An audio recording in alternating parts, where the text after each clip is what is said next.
we are starting with the load flow studies. As we have already conveyed that from today we are going to start this fourth unit, which is called as the load flow studies. So, in the initial slides, we will be going through what is the significance of load flow studies. Why do we do load flow studies? What will happen if we don't do the load flow studies? All these things we are going to see in the preliminary slides.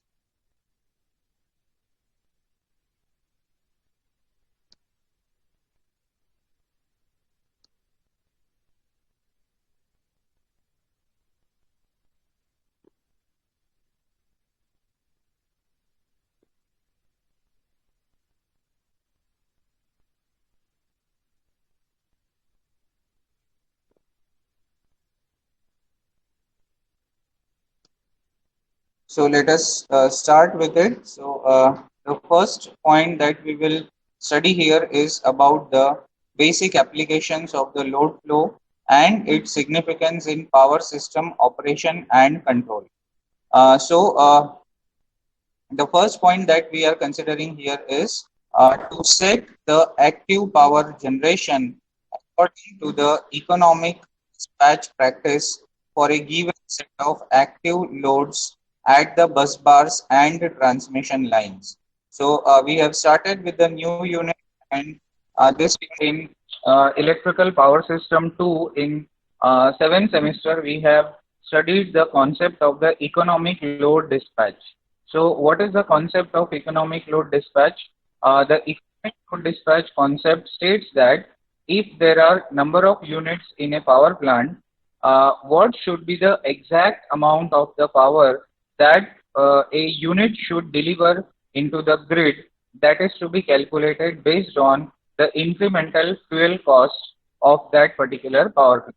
So if we don't consider the incremental fuel cost of that particular power plant, what will happen is the cost of generation that we will incur in the per unit of electricity, production of the electricity, that will be at a higher end, and there will be less economy for the power that we are going to generate.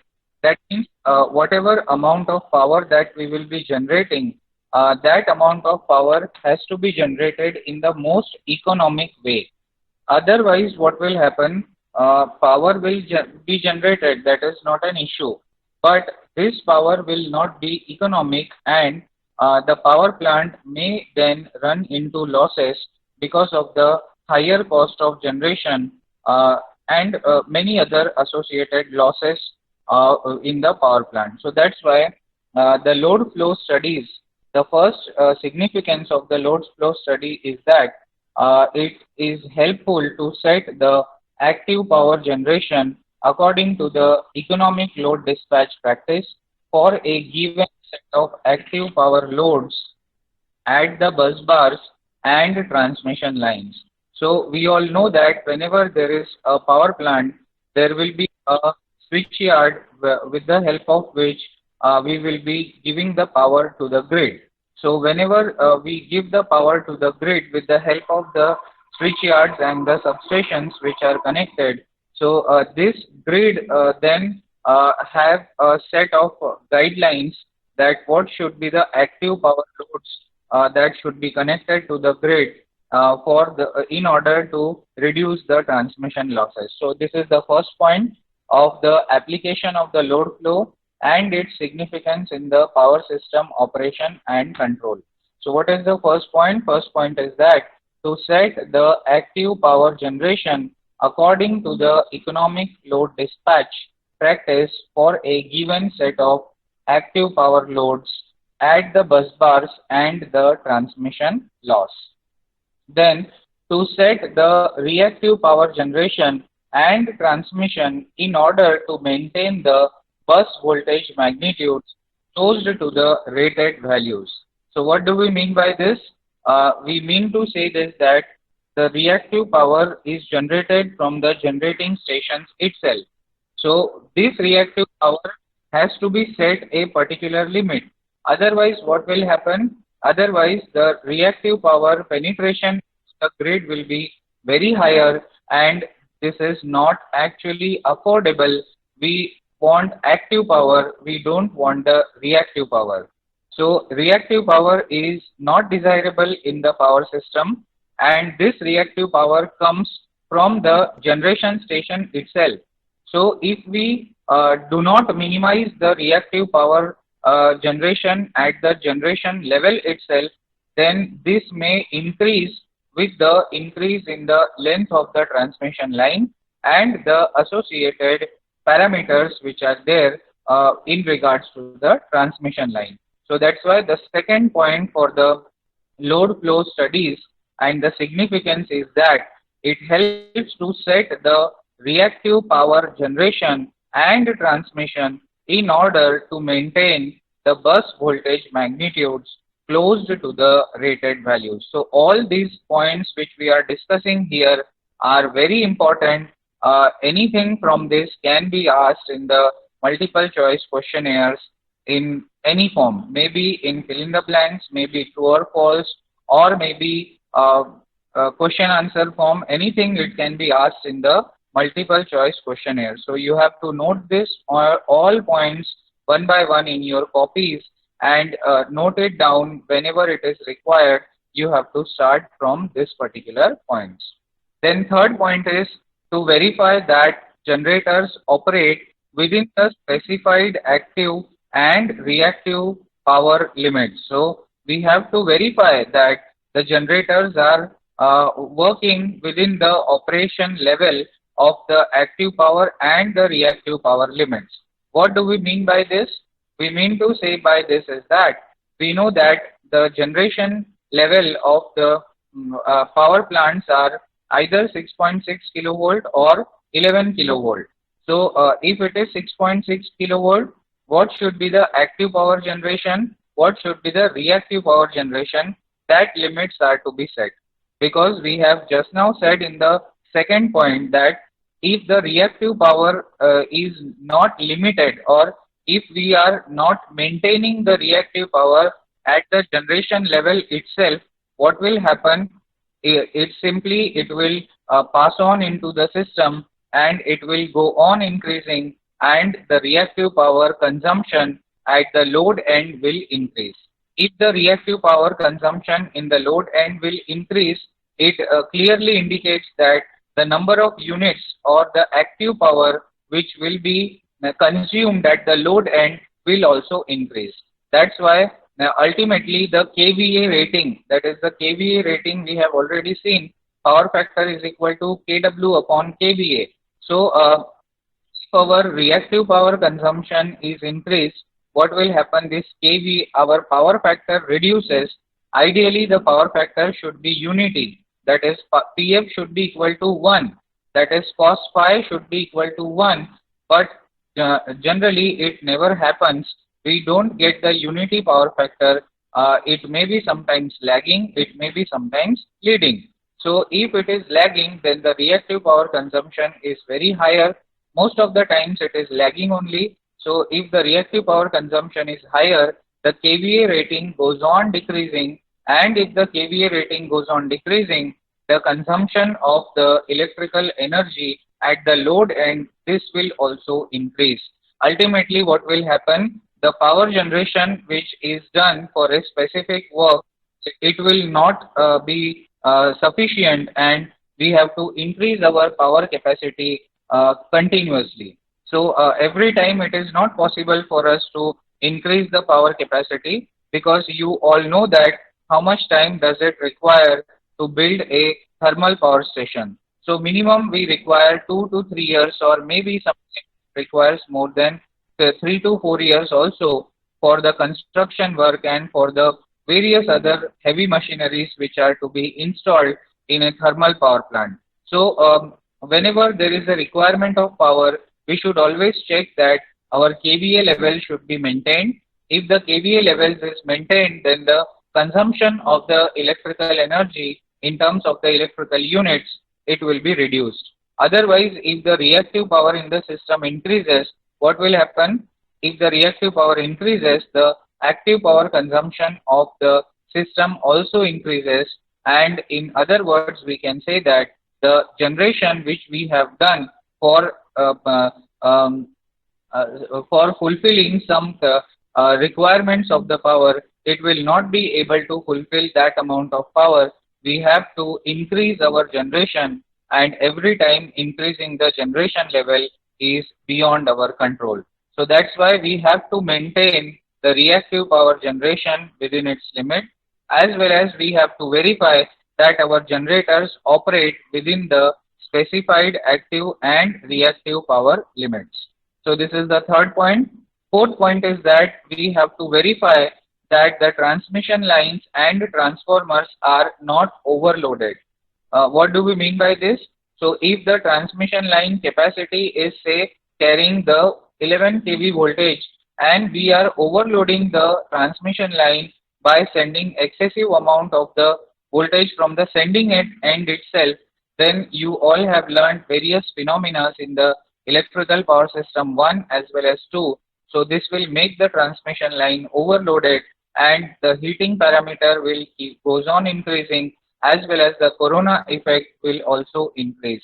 So that's why we have to check whether our transmission lines are working in the perfectly okay loading conditions or not. If the transmission lines are overloaded, then the effects of this can be there in the power system in various forms.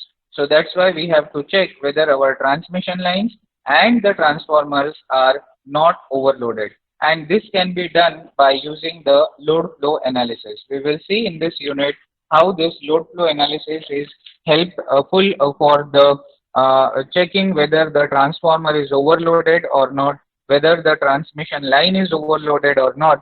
We can check it by using this load flow analysis.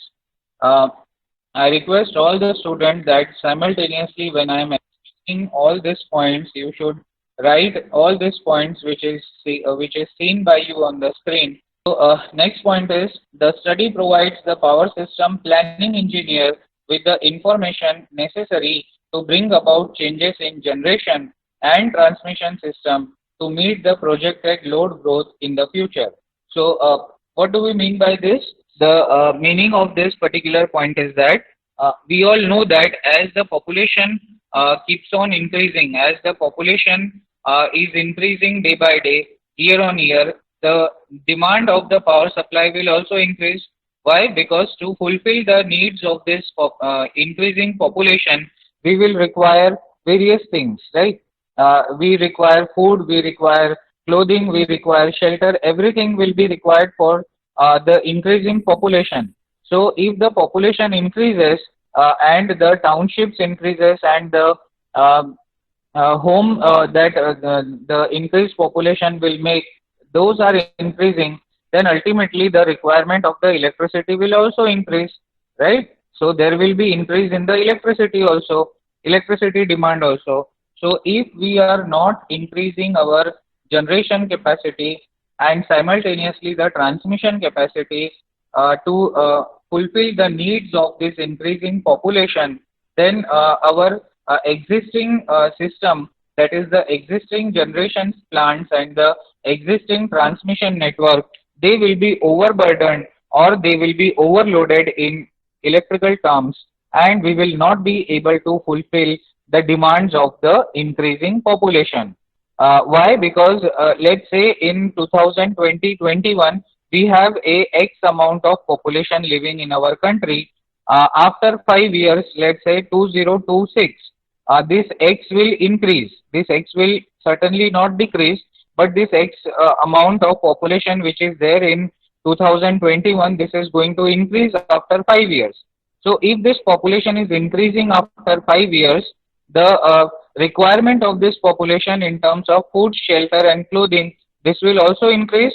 And in order to fulfill all these demands, if we are dependent on the same power generation capacity which we have in 2020-21, that will not be sufficient to cover the power in 2020-26, right? So this is the reason why we require the generation capacity increment, or why we require the energy conservation part and such other innovative concepts. But the main issue is that we would like to require to increase the generation capacity.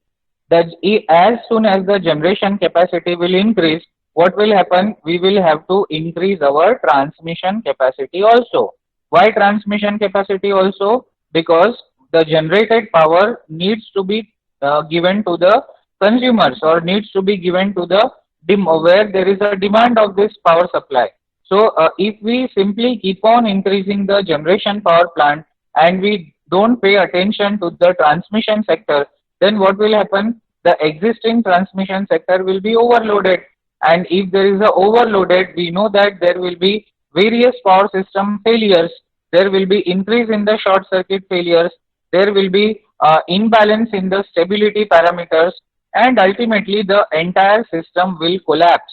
That's why if we are increasing the generation sector, simultaneously the transmission and distribution sector will also have to be increased, or also have to be augmented. If we are not increasing, if we are keeping the same setup, then we have to increase the load bearing capacity, or increase the load handling capacity. The power handling capacity of those transmission lines has to be increased.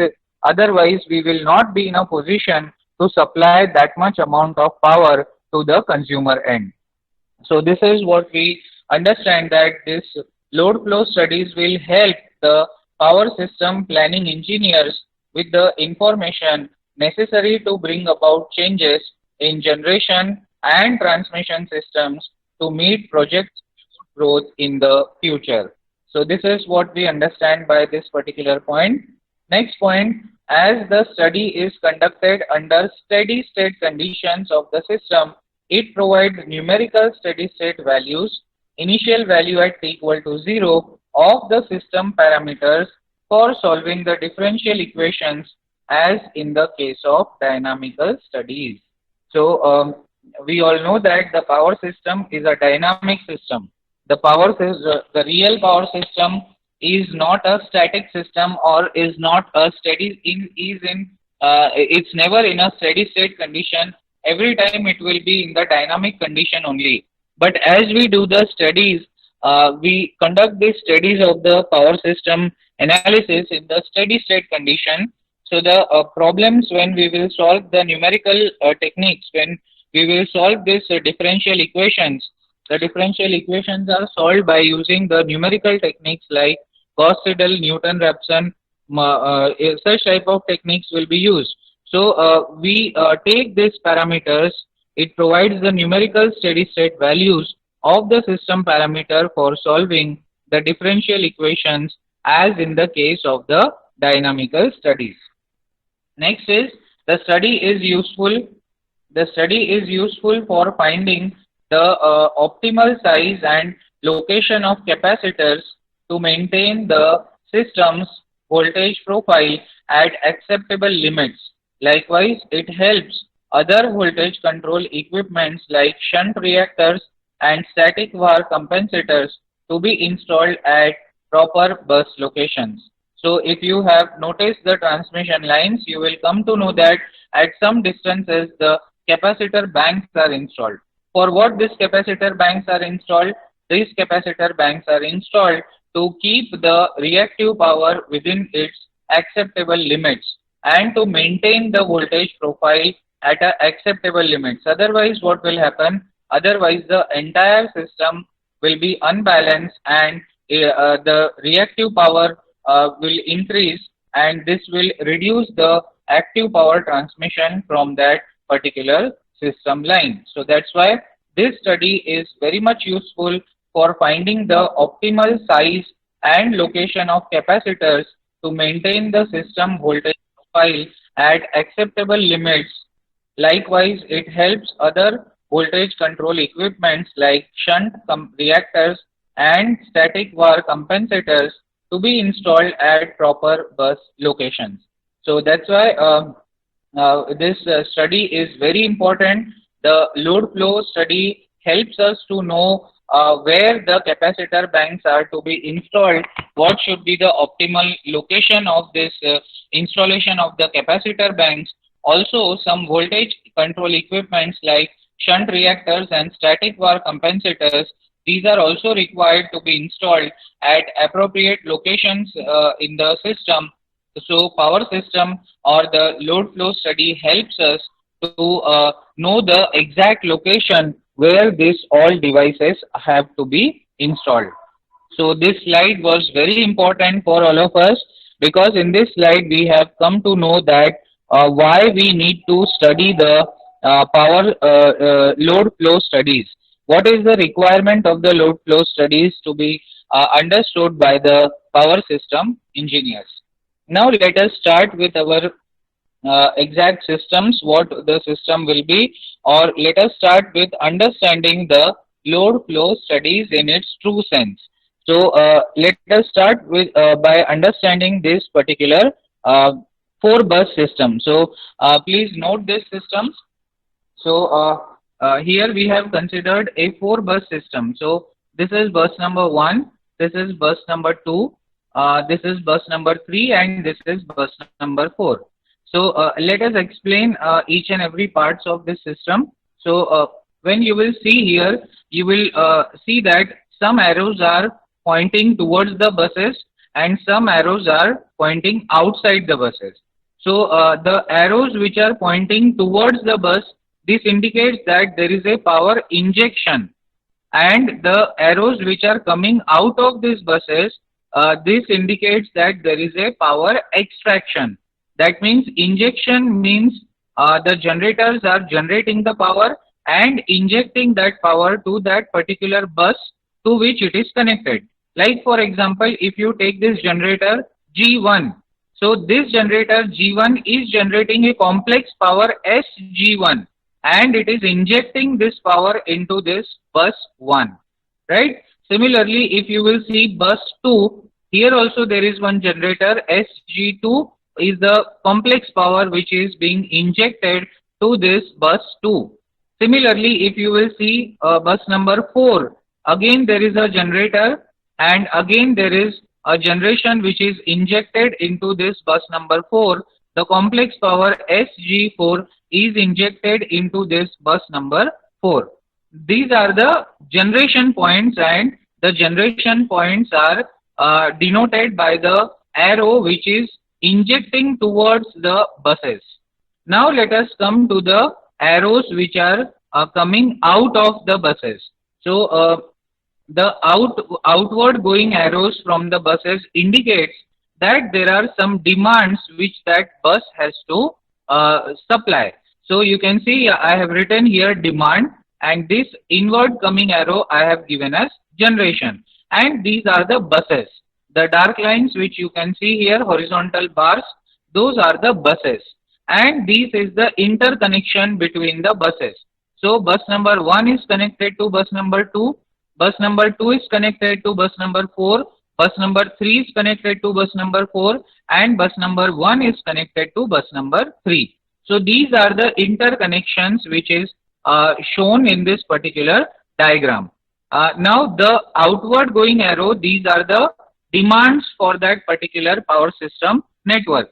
That is, we can consider that the bus number 1 is connected with some loads which is going to supply, this bus number 1 is going to supply SD1, which is the complex power to that particular loads. Now when we call complex power, the meaning of complex power is that it is the sum of the active power and the reactive power. That is, if I want to write SD1, then what will be the equation that I will write for SD1? SD1 will be equal to P plus JQ, where P is the active power and Q is the reactive power. So that's why we will see what are the 4 bus quantities that needs to be computed at each bus in this stage in the load flow study programs. So a load flow study programs runs in power system, and in this 4 bus power system we have to calculate these 4 quantities at each level. That is active power P, reactive power Q, magnitude of the bus voltage, that is mod of V, and the phase angle, that is delta. So P, Q, V, delta, these are the 4 components which are to be calculated at in a load flow study program for each and every bus of the system.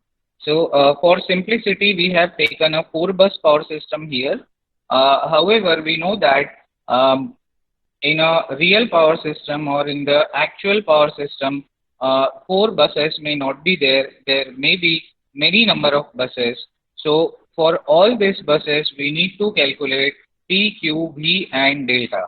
So once we calculate this P, Q, V and delta, then we will be in a position to comment on the various stages of the power system study. So these stages may be stability study. These stages may be the steady state system study or dynamic system study or the transient system study. Whatever it is, we can comment on those studies once we do the load flow analysis of that particular power system network.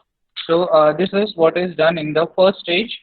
In the second stage, what is done is, this is the flow of the second stage. So in second stage, the power flows from one bus to other bus and the transmission losses connecting the buses, these are calculated, and power loss during this transfer, this is also calculated.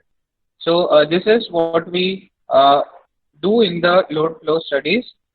Rest of the things we will see in the next lecture.